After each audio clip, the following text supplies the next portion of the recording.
the person presiding over all the difficulties that England faces at the moment is one Sir Keir Starmer, QC. And so I looked into Keir Starmer because I thought, right, okay, I saw a lot of people posting snippets where Keir had been in interviews and he came across like a total psychopath. I was like, well, okay, that's got to be unfair. It's got to be taken a bit out of context. Now, I'd watched his reactions to the riots and he came across like a total psychopath, but I thought, okay, no, there must be more to this. And so I started reading various accounts of people who have been close to Keir or in personal conversation with Keir for interviews and things like that. And yeah, I've come to the conclusion that he might actually be a robot sent from the future to destroy us. I'm not even joking. It's hard to believe that one man can be as evil as he is. So this is a biography of Starmer, and what does Keir Starmer actually believe in? Spoiler alert, they come to no fixed conclusion in this, so they aren't even particularly sure what he actually believes in from this. This is his biographer. Yeah, but, quote, Starmer is from a staunch Labour family, right, okay, so he's a communist. He helped set up East Surrey Young Socialists. He campaigned for Jim Callaghan and so on. In his early career as a lawyer, he was part of the London Labour left. He moves in circles that have links to the Communist Party, and at one point worked on a number of cases with lots of radical lawyers, and then he has another foot in the liberal NGO world. So, right, that's not the kind of guy I would instinctively want in charge, but we'll get more details on that from Peter Hitchens, who was himself a young radical revolutionary in the same time and in the same place. And so he basically explains that Keir Starmer was a communist when he was young and involved in lots of communist activities. He was a disciple of Pablo, so he calls him a Pabloist, who is a form of Trotskyite. So anti-Soviet Union, but extremely far to the left, radical revolutionary socialist. And he says, when questioned by the New Statesman in 2020 about his radicalism in the 80s, he was known as Red Green, and Starmer's replies were anything but embarrassed. So Red Green, as a label, combines social radicalism and identity politics with green zealotry. And when the New Statesman interviewer asked him if he was still a Red Green, Keir enthusiastically responded with, yeah. Okay, so I don't think he's compos mentis enough to change his mind. I mean, if the new programming hasn't been put in, then he's the same old programming.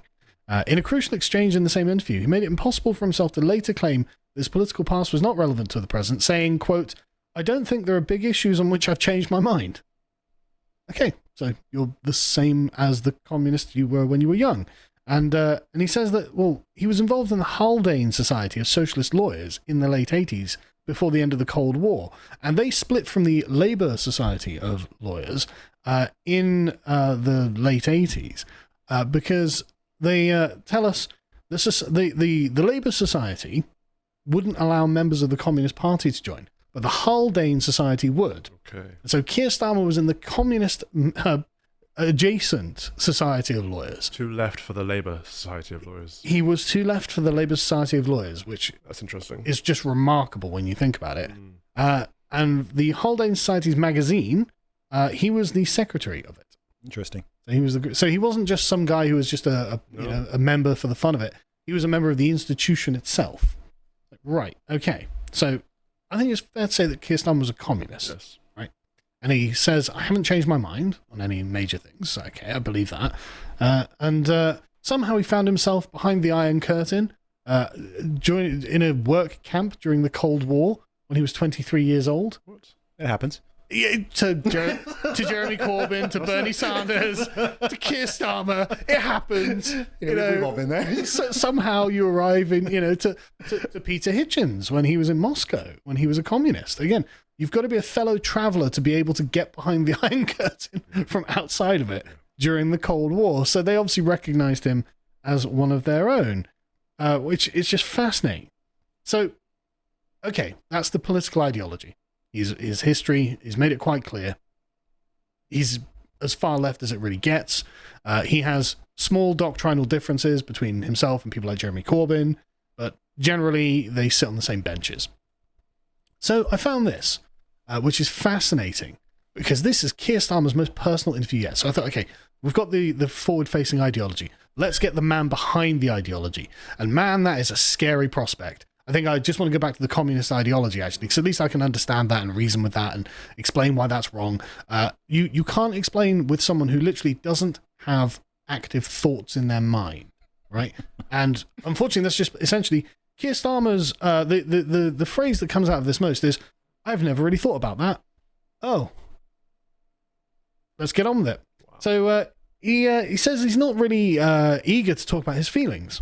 He can't say if he's an optimist or a pessimist, and no, he doesn't know if he's an extrovert or introvert either. What do you mean? Quote, "I've never really thought about it. I don't know what that tells you." What? Great. So the Prime Minister's an NPC. Self-admitted. Do not have emotions. He looks like an NPC. He literally looks like the bloody NPC meme. I haven't got a picture of him. Yeah, look, he's the sort of grey hair, blank expression NPC meme. He actually looks like it, and it's like, oh my god, That's terrifying. this is crazy, right? So he doesn't know what he dreamed last night or ever. Quote, "I don't dream." What? He just hits the pillow at 11 and bang, he's out until around 5 in the morning. Shuts down for a few hours, then reboots. What on- That's so funny. I can't imagine. Weird. Oh no. That's That's mad, very right? weird. You know, one thing I have always noticed with him, and of course I've been out the country a bit, but I don't know anything about him. Well, that's There's nothing to That's why these there's interviews just are being done. no, I don't know his policies. I don't know what he stands for. Like, I know he's left, but communism, there's just I guess. no zero charisma. But Just he doesn't know either. That's the point. I don't know if I'm an optimist or an introvert. I've never really thought about it. I've never had a dream. Right? He doesn't have a favorite novel or poem. What? it's like no personality. He was never scared of anything as a child. He had no phobias. Was he ever a child? I don't know. I mean, maybe he was just constructed in the late 80s. Mancunian man or something. It's crazy. I mean, how can an individual be so devoid of personality? There are that many decades on Earth. Yeah, exactly. See- You know, how is it you're 61 and you don't have a favorite novel? That's Like, have you never read a novel? Do you know what a novel is? What about a poem? He's never had a dream. Like, he's never dreamt. Oh, not Mancunian. Manchurian Candidate. That's the one. Yeah, Manchurian Candidate, yeah. So, you know, but then he says in this quote, "I am who I am. I know what I am." What? You know, What are you? No. Not, I know who I am. I know what I am. I am. Like, it's like Mark Zuckerberg going, "I was human once." It's like, Hey, he's on his human streak right now. Oh my He's gosh. been working on it. Yeah, yeah. that is very interesting. Strange. From the T-1000 that has arrived to control the country. Of course, everyone asks whose name I have tattooed on me, and the answer is none. Of course, it doesn't have tattoos. Again, that would imply a personality. Yeah. And he says, "You asked me questions that I've never asked myself. That may seem funny, but part of being Keir," brackets, he sometimes talks about himself in the third person. That is weird. He's just plowing on, knowing what I'm doing, knowing where I've got to go, without allowing myself time to stop and have a discussion with myself. I've just got to keep this thing going. Like, he doesn't have an internal monologue. He's never thought about himself. He's never done any self-reflection. He doesn't enjoy entertainment. You reckon he's got any art in his house? It's blank wall. I mean, he lives with other people, so maybe they put it up. But, like, why would he? If he hasn't got a favourite poem, he obviously doesn't have a favourite piece of art. He's got a family, I assume. He does have a family, yeah, and we'll get to that as well, because it's very bizarre. But it's just...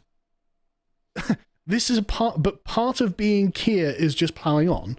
I love that. I love the third person. That's Crazy. That's I know really what weird. I am. I am the Keir Starmer bot 2000. Part of being Keir is getting the job done. Like, Yeah. this is crazy. This guy's in charge. Non-ironically referring to yourself in the third person Yeah. is It is Sign of a disorder. it's very crazy. And he doesn't seem to think in his own head either, right? Whose head does he Zuby think? agrees. Yeah, exactly. Zuby agrees. Like, it sounds crazy. But this is a friendly interview by The Guardian only a week or two, last month, or a couple of months ago. Like, you know, they're trying to give you his positive side, Yeah. and he comes across like an actual machine. It's like, I don't have sides. Yeah, I don't. What do you mean? And so Just the Keir. on his face, and this I'm reading just direct quotes from this article, right? Right. On his face was a genuine expression of bemusement when I asked him about his emotional inner life. What? Get his face up while we look at that. It's I like, love that. I feel like even it's funny because the Guardian would obviously be friendly to him. Yeah. yeah. Even they're like he's a bot. Yeah, exactly. Like, this is the sort of thing that Data from Star Trek would respond with. What do you right. mean, my emotional inner life, right? I'm guessing that he never did therapy. He says, no. He's not saying this is the Why only would way you to do live. therapy when you don't have emotions? Exactly. What therapy for what? Exactly. He can't be upset about anything. He says, I'm self-aware enough not to go into the side alleys to have a chat with myself about these things. So he's never even explored the depths of his own soul. He's like, no, Keir doesn't do that. Keir doesn't have emotions. Keir doesn't.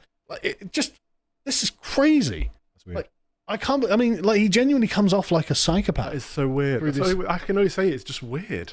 Yeah, it's bizarre. A communist robot that has been programmed to operate within the political environment. Interesting. I've genuinely been fascinated by his total absence of charisma.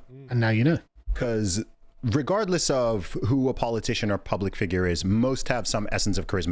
I don't need to 100%. remotely like them or agree Even with like them or whatever. Kamala's got her little. Yes. Yeah, Jeremy Corbyn has charisma. He's got a 100%. personality. Right. With Keir, I'm just like, I It's just nothing. don't know. There's just nothing to like. That's literally it. There's nothing to like. There's just nothing there. If you had an opinion one way or another, I could like or dislike it. But like, If it was a color, he'd just be grey. That's Yeah. it. I feel like I'm like, do you like your toaster? And it's like, well, I mean, toast bread. I mean, I don't. It's like, Never I thought don't. about it. Yeah, I'll replace it when it breaks. Which is basically what Keir Starmer is. He's asked, is he more ruthless than Blair? Guess his answer. Not thought about it. Never thought about it. I don't know. He says, I've never thought about it. Direct quote. Just Oh my gosh. they ask the same of a senior Labour insider who simply replies yes, and we can see that he is way more ruthless than Blair. He is totally unfeeling. Like he came into the party and just excised about a third of it instantly, saying, "No, you're all gone now," without any remorse. So that was like just okay. He was named Spectator's Politician of the Year in 2022. Why? I don't know. He doesn't seem to know either, and he got an award for this, right? And he passed the award to his son, and his son, quote, didn't even look up from the telly. He took it and said, how did you blag that then? And passed it back. That's a fair question. Well, I mean, yeah, that's a fair question. How old is his son? 16, I think. The Spectator used to be centre right. I know. I have no idea why they would get, I mean, God only knows. Unless they could see that he was going to be the Prime Minister, they're lining up in his face. Yeah, trying to get some good graces, but that would imply that Keir Starmer had emotions. Yeah. Right, we'll make Keir Starmer like us. No, that's not possible. Keir Starmer does not like. Yeah. Keir Starmer doesn't like, he doesn't hate, he just exists. No, it's not. I don't like you. I just don't like. Yeah, it's just mad. I just, and so he so this is a very different response that I get to my kids. Whenever I do anything with my kids are always very happy to do it. If I ever accomplish something, my kids are always very thrilled that I've accomplished something, and I'm always the most very thrilled people in the world. yeah. Like I'm not special or unique in this way. I'm a normal person. Right. Unlike Keir, right? And so they asked him about his family. So he says, well, it's not a case of walking through the door and having minutes of bliss. No one asks, how was your day, or recount the brilliant things that happened today. It's straight into a row about which one of them wants pizza and which one of them wants something else, like, takeaway or something. Or there's an argument about what we had last week. And so it's just very... Oh, that's so sad. It's very mechanical. It's very procedural. It's like, okay, well, last week you had a fish and chips. So this week, Sandra's getting pizza. It's depressing. It's very depressing. Like whenever I go in, and I'm not just bragging or something. When I go in, my kids are happy to see me and happy to see them. I play games with them. Anyway, You have emotions, Gar. I am a human. I was born as a human man. Oh boy, and I grew up in normal society. I Tin didn't. Man. I didn't willingly go to the Soviet Union. And so they get onto his life as a lawyer, and this is just remarkable because suddenly the Keirbot has emotions, right? The Keirbot has emotions, but he only has emotions for people who have killed children. Oh, Bad emotions. You might render them that way, yes. So they say he represented prisoners on death row in Jamaica, where the loss of hope was palpable, where there was no light, no toilet, where the people he sat down with in suffocating heat were certain they were about to die. I mean, they were on death row, so yeah, they were about to die. Quote, and this is Keir Starmer speaking, these are experiences that are legal, but they're also human. So yes, that is a human experience. That is a human experiencing it. Again, see, outside of the frame of being a human, it's like, there is a human experiencing something. Some of the remand cells were like 20 people in a cell in the size of this room, and everyone's sleeping on the floor on top of each other. The toilet is a bucket with a lid to stop it from being completely offensive. How did I feel in that? Angry. Revolted and angry. Right. So the prisoners on death row had unsanitary and poor conditions. Let's have a look at some of the prisoners that Keir Starmer was desperately trying to save. The only people that he's displayed any empathy for so far, in my explorations of him, were the worst people in the world, actually. People I personally would execute with my own hands, were I to be like, okay, you need to press a button to put that person on death row. I'd be like, yeah, bim, bim, bim, bim, bim, bim, bim, bim. Because, for example, he helped Jamaican Lambert Watson, who slaughtered his girlfriend and 9-month-old baby by stabbing her on the neck. Beep, gone. What about Malawian murderer Francis Kafayentie, I can't pronounce it, who tied up his 2-year-old stepson before burying him alive? No, gone. What the hell? Bwenge Patrick was one of the 417 monsters granted a reprieve from hanging after Sir Keir Starmer helped overturn Uganda's laws on mandatory death penalties in 2005. This particular guy had murdered his girlfriend by setting fire to a house before pushing her inside. Whoa. He then chopped her in the head with an axe, strangled her, all while her children looked on. No, Keir, I can't hang them quickly enough. Right? Keir Starmer's like, oh my God, these poor murderers. Monstrous. Unbelievable. I can understand a lawyer being impassionate about that, or kind of thinking this is the law. I'm not going to side either way. But being empathetic towards that is I struggle. It's with that. really common. Really, it is. Most like I'm really. Maybe I just have like an interesting background because like my family's from Nigeria. Yeah, grew up in Saudi Arabia, but I'm also British. So I'm kind of like Western, but I'm not. Yeah. And when I see people in the West's attitude, like towards, like, say, the death penalty, and like people are so opposed, even like in the most clear-cut, most obvious case, and I'm just very confused by where the sympathy lies. Yeah, I feel the same. Like what do you say? 250,000 abortions here per year, 1 million per year in the U.S.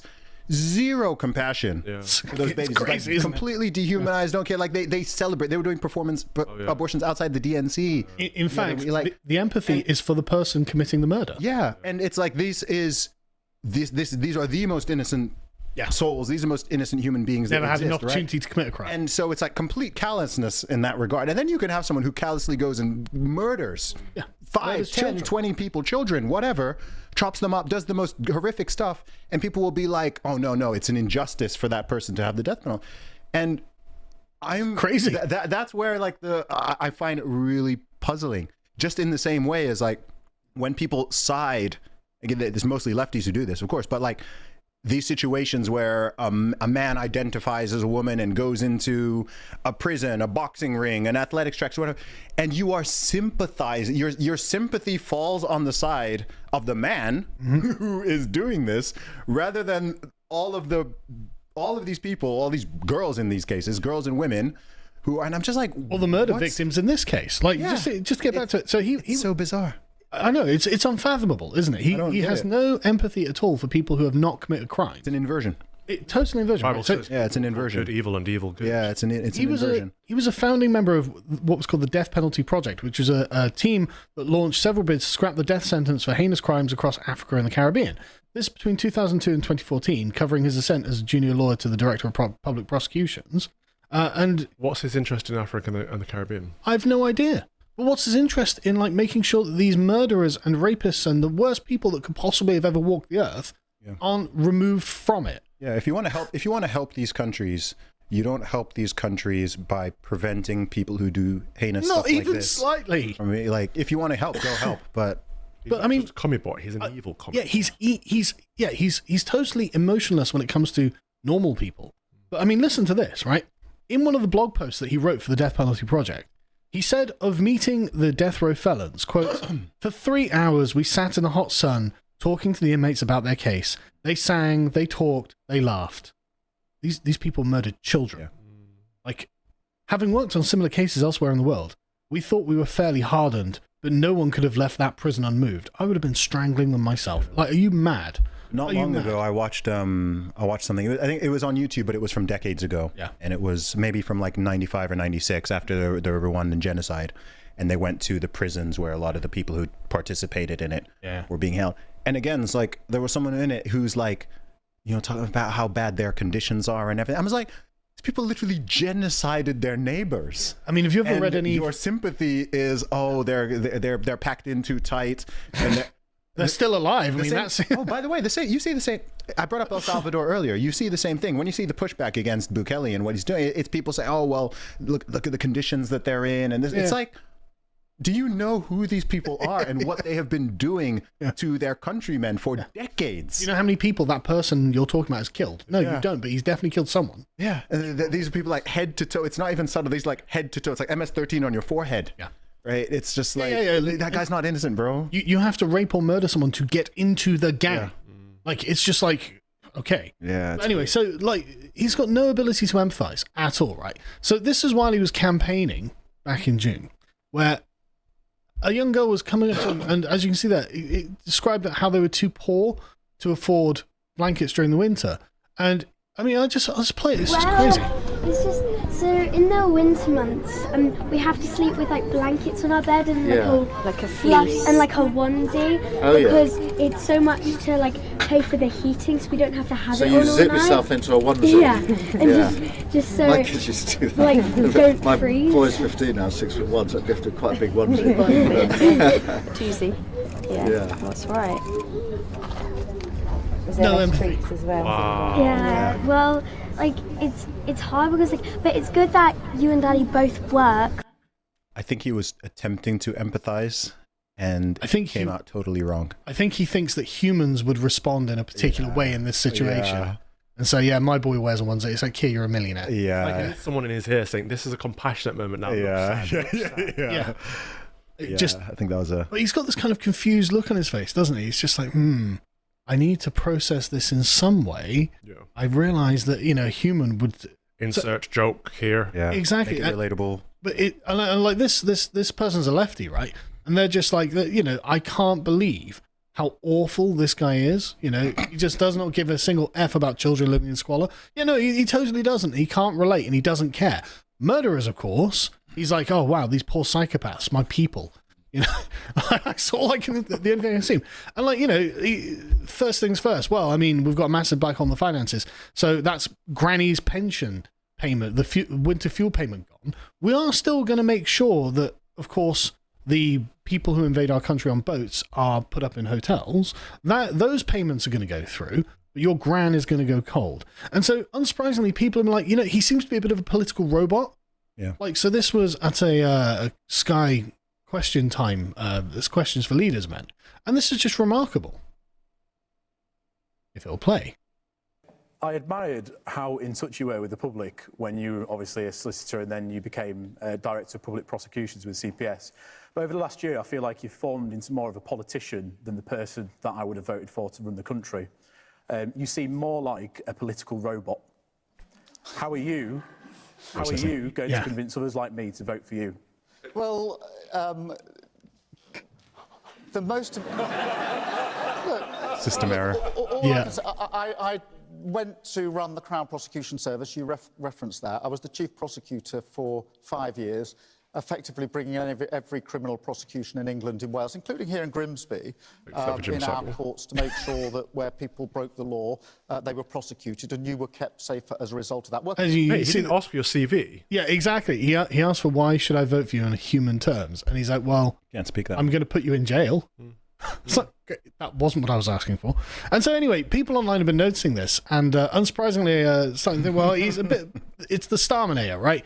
He's literally an evil robot that's been sent back in time to destroy us, and he doesn't understand human emotions, and he just kills. And I mean, how are they wrong? They're not.